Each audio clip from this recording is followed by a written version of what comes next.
Olá, seja bem-vindo a esse bate-papo. Eu sou Evandro Mazzuco, criador do portal Gerenciado Tempo Agora, e hoje estamos aqui com o Joel Fernandes, ele que é autor de livros, criador do Método do Presidente, também trabalha aqui no Sebrae já há 19 anos. Seja muito bem-vindo, Joel. Obrigado.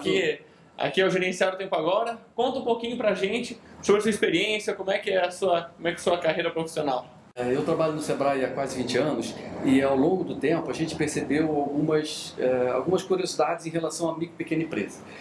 Então, uma das coisas é que a gente percebia que as pequenas empresas elas não crescem assim continuamente, né? Então, uma vez eu estava na cidade de Joinville e daí num grupo eu tinha duas reuniões no mesmo dia. Uma reunião era com o pessoal assim de grandes empresas e nós marcamos a reunião às 9 horas da noite. E às 9 horas da noite os caras estavam todos lá, todos os empresários. E quem conduziu a reunião foi um empresário que ele tinha, não uma empresa, ele tinha 7 grandes empresas, né? E estava lá conosco no horário marcado.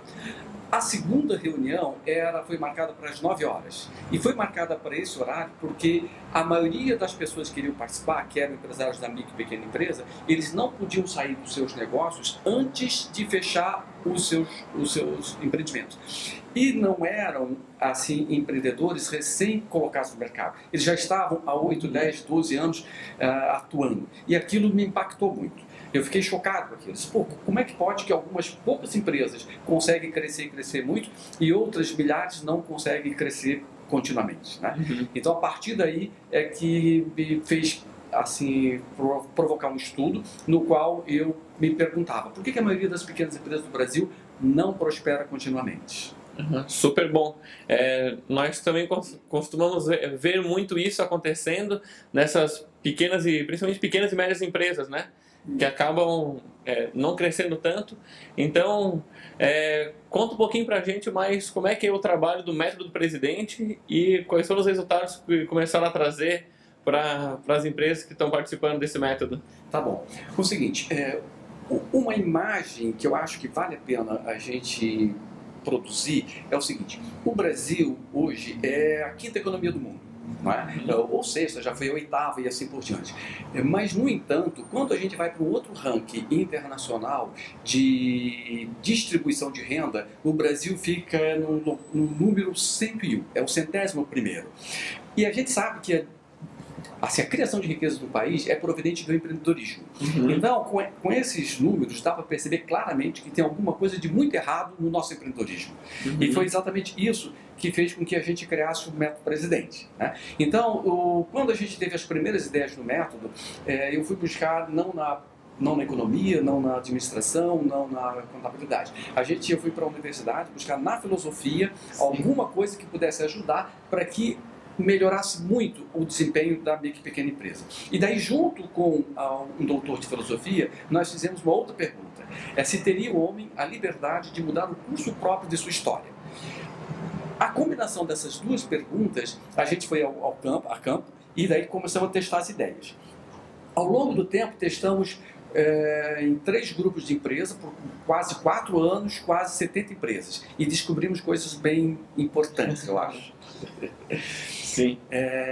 Uma das nossas grandes descobertas foi assim que, na verdade, o empreendedor, ele percebe a sua empresa não como um capital que foi investido que precisa retornar. Ele percebe a sua empresa como algo que ele fez por trabalho próprio. Muito bem. A segunda coisa que a gente percebeu é assim que o empresário ele não tem como dono de empresa, na verdade, ele é dono absoluto de sua empresa. E como dono absoluto de sua empresa, ele não tem que prestar conta disso para ninguém. Uhum. E ao não ter que prestar conta disso para ninguém, ele normalmente não busca as melhores práticas de gestão. Uhum. Né? E a terceira coisa é que o empresário não tem disciplina e força para poder, mesmo que ele quisesse, adotar as boas práticas de gestão. Então, o que a gente fez no Método Presidente? A gente fez o seguinte: durante o tempo que ele está conosco, e normalmente ele fica um pouco mais de um ano, a gente propõe que ele deixe de ser dono absoluto e passe a ser o presidente da sua empresa. Uhum. E como presidente da sua empresa, a gente constitui um conselho que a gente chama Conselho de Investidores ou Conselho de Administração, para o qual esse empreendedor agora tem que prestar contas, né? Então, todo mês mês tem reunião de conselho de investidores, onde ele tem que prestar conta das suas ações e recebe orientações, né? E a partir daí a gente percebeu assim resultados assim desproporcionais aos esforços. É um excelente, Joel.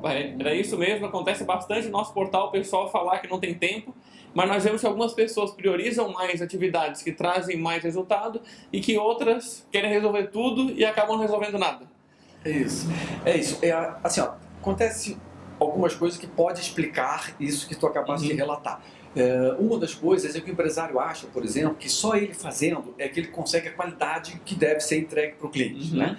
Uma segunda coisa é a questão assim, de dificuldade de encontrar profissionais no mercado qualificados. Isso são coisas que a gente ouve muito o tempo todo. Quando a gente trabalha na reunião dos nossos conselhos de investidores, então a gente mostra a importância de ele poder estar avançando em algumas coisas que pode superar isso. Por exemplo, a questão da liderança. Então, ele tem que ter liderança para poder estar comandando a sua equipe e daí, a partir daí, ele se retira do operacional e vai para o estratégico. Uma coisa bem importante nisso aí também é a questão assim, a capacidade de delegar, confiar e monitorar. Sim. A partir daí, quando ele percebe a importância disso, o sentido disso, o método presidente pode ajudá-lo muito, porque daí a gente trabalha com indicadores. Entende? Então, a partir dos indicadores, ele consegue avançar e tem confiança para poder delegar aos seus empregados. Entende? Então, quando a pessoa não tem indicadores, é que ele tem dificuldade de administrar o tempo. Porque daí o tempo todo ele fica fazendo no operacional, Sim. não verifica assim, os indicadores de resultados e daí ele trabalha feito louco e não vê a cor do dinheiro. Super bom, Joel. Quero agradecer demais a entrevista de hoje. Espero que o pessoal encontre você também aí na internet. Onde o pessoal pode te encontrar? Qual que é o site? www.metodopresidente.com.br. É isso aí, pode me encontrar, estou à disposição. Tá ok, então, muito obrigado. Tá feito, obrigado também, foi um prazer. Agradeço. Espero que tenha sido muito útil essa entrevista para vocês aqui no nosso portal Gerenciar o Tempo Agora e nos vemos nas próximas entrevistas. Até mais.